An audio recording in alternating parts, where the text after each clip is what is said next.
भैया, हमें आशीर्वाद दीजिए। मेरा आशीर्वाद तो सदा ही तुम दोनों के साथ है। आज मैं बहुत प्रसन्न हूं देवकी। इस संपूर्ण संसार में तुम मुझे सबसे अधिक प्रिय हो और मुझे इस बात का भी संतोष है कि मैंने वासुदेव के रूप में तुम्हारे लिए एक योग्य वर चुना है। उस दिन मथुरा में भोजवंश कुल के राजा कंस की बहन देवकी के विवाह का उत्सव मनाया जा रहा था।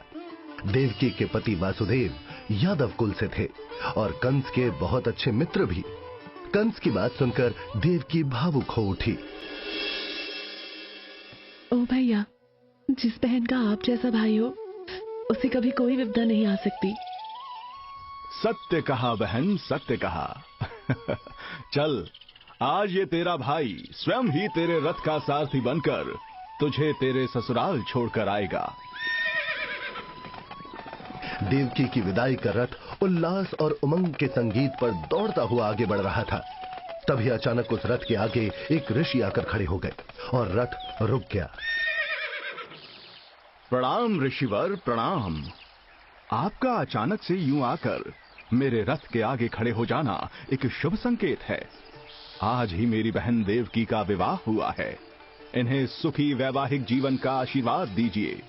अवश्य मथुरा नरेश, मैं तो स्वयं इस दिन की कब से प्रतीक्षा कर रहा था। मैं कुछ समझा नहीं ऋषिवर। मथुरा नरेश, आज केवल इनका विवाह नहीं हुआ है, आज से तुम्हारे अंत की भी शुरुआत हुई है। ये सुनते ही कंस की भौहें तन गई। उसका चेहरा क्रोध से लाल हो गया। अपनी जुबान को नियंत्रण में रखो साधु। तनिक आदर से बात करो। तनिक आदर से बात क्या कर ली, तुम तो अपना स्थान ही भूल गए। तुम्हें इस तरह देखकर मुझे बहुत आनंद आ रहा है कंस। दिए की बत्ती बुझने से पहले ऐसे ही फड़फड़ाती है। मेरा अंत जब होगा तब होगा, किंतु लगता है कि तुम्हारा अंतिम दिन आज ही है। ये तो समय ही बताएगा कंस। मेरी नियति में आज मृत्यु लिखी होगी तो आज ही सही। मैं तो इसी बात से प्रसन्न हूँ कि मुझे कम से कम तुम्हारे अंत का आरंभ तो देखने को मिला। सैनिकों, कैद कर लो इस दुष्ट को। इससे पहले कंस के सैनिक उस ऋषि को कैद करते, आसमान में बिजली कड़कने लगती है और फिर एक आकाशवाणी होती है। कंस, तेरे पापों का घड़ा भर चुका है। तेरे अंत की तिथि नियति ने तय कर दी है। तेरी बहन देवकी और उसके पति वासुदेव का 8वां पुत्र ही तेरा वध करेगा और इस संसार को तेरे पापों से मुक्त करवाएगा। आकाशवाणी सुनकर कंस एक पल को चौंका, लेकिन अगले ही पल वो जोर जोर से हंसने लगा और आकाश में देखते हुए बोला, अच्छा किया जो मुझे ये बता दिया। अब देखो मैं क्या करता हूँ। मैं मथुरा नरेश कंस अभी इसी समय इस आकाशवाणी को असत्य सिद्ध कर दूंगा। देवकी का 8वां पुत्र तो तब मेरे प्राण लेगा ना जब वो जन्म लेगा। मैं उसके जन्म का कारण ही नहीं बनने दूंगा। मैं देवकी और वासुदेव को ही मार दूंगा। ये सुनते ही देवकी कंस के पैरों में गिर पड़ी। नहीं भैया, नहीं, ऐसा अनर्थ मत कीजिए। अभी तो तुमने कहा था मैं तुम्हें इस संसार में सबसे प्रिय हूँ, और जो पुत्र अभी हुआ ही नहीं उसके लिए तुम हमें अभी क्यों दंड दे रहे हो? सच बताओ भैया, जिस बहन से तुम इतना प्रेम करते हो, क्या उसकी हत्या करते हुए तुम्हारा कलेजा नहीं कांपेगा? नहीं, कंस को स्वयं से अधिक कुछ भी प्यारा नहीं है, और तुम तो ये अच्छी तरह से जानती हो कि मैं ये कर सकता हूँ। जो राज सिंहासन पर बैठने के लिए अपने ही पिता को बंदी गृह में डाल सकता है, वो अपने प्राणों के लिए अपनी बहन की हत्या भी कर सकता है। ये सुनकर वासुदेव बोले, याद करो कंस, कितनी बार युद्ध में मैंने तुम्हारे प्राणों की रक्षा की है। तुम्हें उन सब का वास्ता हमारे प्राण मत लो, हमें चाहे तो कारागार में डाल दो। ये सुनकर वहीं खड़े उस ऋषि ने कंस को उकसाया। हाँ हाँ कंस, डाल दो इन्हें कारागार में। फिर एक एक करके इनकी सभी संतानों को मारते जाना, और जिस दिन तुम इनके 8वें पुत्र को मार दोगे उस दिन तुम अमर हो जाओगे। इतना सुनते ही कंस जोश में आ गया। ठीक है वसुदेव, मैं तुम दोनों की 8वीं संतान होने तक तुम दोनों को इस कारागृह में रखूंगा। सैनिकों, इस साधु को भी कारागार में डाल दो। बहुत शौक है ना इसे मेरा अंत देखने का। अब मैं इसी की आंखों के सामने देवकी के 8वें पुत्र को मारकर इसे अमर होकर दिखाऊंगा, और उसी दिन मैं इसके प्राण भी लूंगा। और फिर कंस वासुदेव और देवकी को घसीटता हुआ स्वयं उन्हें कारागार में ले गया। इधर मथुरा में वासुदेव और देवकी को जेल में 1 वर्ष पूरा होने जा रहा था। एक दिन उनकी कोठरी एक बच्चे की किलकारियों से गूंजने लगी। अपने पुत्र को गोद में लेकर वासुदेव देवकी से बोले, पहले पुत्र की बधाई हो देवकी, देखो तो कितना सुंदर है ये, बिल्कुल तुम पर गया है। मैं बता नहीं सकता कि मैं कितना प्रसन्न हूँ आज। विवाह के बाद आज पहली बार मैंने आपको इतना प्रसन्न देखा। कंस भी इसे देखकर खुशी से झूम उठेगा। मैं अभी जाकर इसे उसका आशीर्वाद दिला कर लाता हूँ। लेकिन देवकी को वासुदेव का ये सोचना रास नहीं आया। नहीं, आप इसे उनके पास नहीं ले जा सकते, कहीं उन्होंने इसका भी वध कर दिया तो।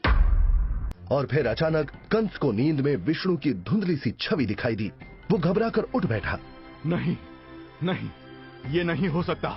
यही सोचते सोचते वो फिर कारागार की तरफ भागा।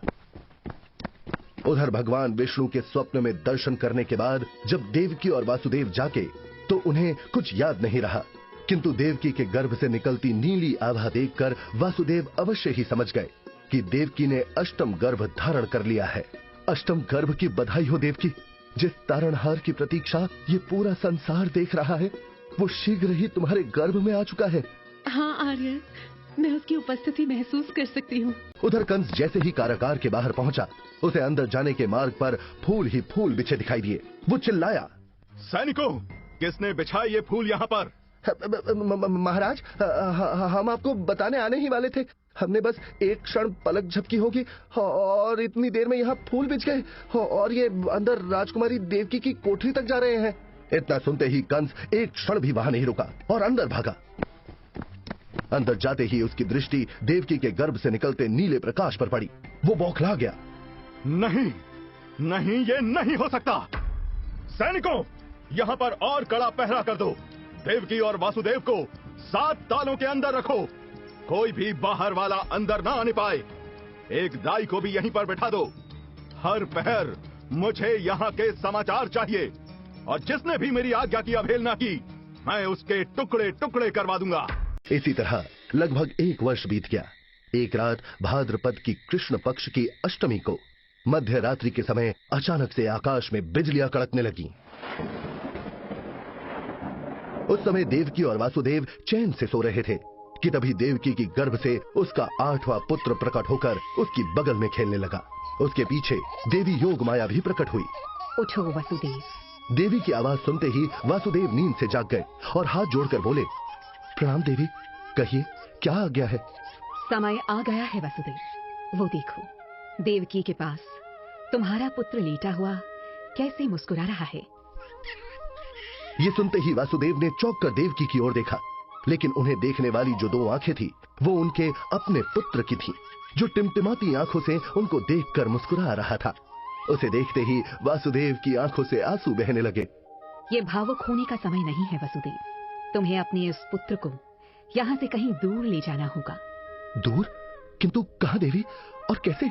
आप तो देख ही रही हैं कि हम यहाँ कितने कड़े पहरे में कैद हैं।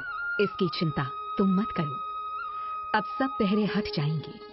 तुम्हारा पुत्र भगवान विष्णु का अवतार है, भला उन्हें कोई कैद करके रख सकता है क्या? तुम्हें इन्हें गोकुल में नंदराय के यहाँ छोड़कर आना होगा। वहां उनकी पत्नी यशोदा ने अभी अभी एक पुत्री को जन्म दिया है। तुम्हें अपने पुत्र के बदले उनकी पुत्री को यहाँ लाना है। ये कोई संयोग नहीं है, ये सब भगवान विष्णु की लीला है। यशोदा की पुत्री के रूप में मैंने ही जन्म लिया है, इसलिए तुम्हें ये सब चिंताएं छोड़कर अभी केवल अपने पुत्र को यहाँ से गोकुल ले जाने पर ध्यान देना चाहिए। ठीक है देवी, लेकिन मेरे जाने के बाद कंस के सैनिक जाग गए तो? तुम्हारे आने तक कोई नहीं जागेगा। देवी योग माया के जाते ही एक एक करके कारागार के सारे दरवाजे खुल गए। उनके हाथों और पैरों में बंधी जंजीरें टूट गई। वासुदेव चल पड़े थे अपने पुत्र को अपनी गोद में उठाए, लेकिन गोकुल जाने का मार्ग इतना भी आसान नहीं था। वासुदेव एक के बाद एक 7 दरवाजे पार करते हुए कारागार से बाहर निकल गए। तूफान से लड़ते, बारिश में भीगते वासुदेव अपने पुत्र को गोद में लिए यमुना किनारे पहुंच गए। गोकुल जाने के लिए उनका यमुना को पार करना आवश्यक था। वो अभी सोच ही रहे थे कि अपने पुत्र को लेकर कैसे यमुना पार करें कि तभी उन्हें यमुना में तैरती हुई एक बांस की टोकरी दिखाई दी। अपने पुत्र को उस टोकरी में रखकर उसे अपने सिर पर उठाए वो यमुना में उतर गए। लेकिन इससे भी उनकी मुश्किलें समाप्त नहीं हुई। आकाश में निरंतर गरजते बरसते बादल उनके पुत्र को भिगो रहे थे। हे प्रभु, मेरे पुत्र की रक्षा करो। उनका इतना कहना था कि क्षीर सागर छोड़कर शेषनाग दौड़ते हुए यमुना पहुंचे और विष्णु के अवतार उस बच्चे की छतरी बनके उसके पीछे पीछे चलने लगे। लेकिन वासुदेव इस बात से अनजान आगे बढ़े जा रहे थे। यमुना ने शिकायत की, स्वामी, ये क्या, आप तो आते ही मुझसे शरारत करने लगे। अब तंग ना कीजिए, मुझे आपके चरण छूकर आपका आशीर्वाद तो लेने दीजिए। मेरे भाग्य में तो वैसे ही आपसे इतनी दूर रहना लिखा है।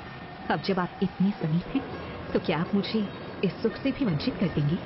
यमुना, तुम्हारे साथ शरारत करने का तो मेरा अधिकार है।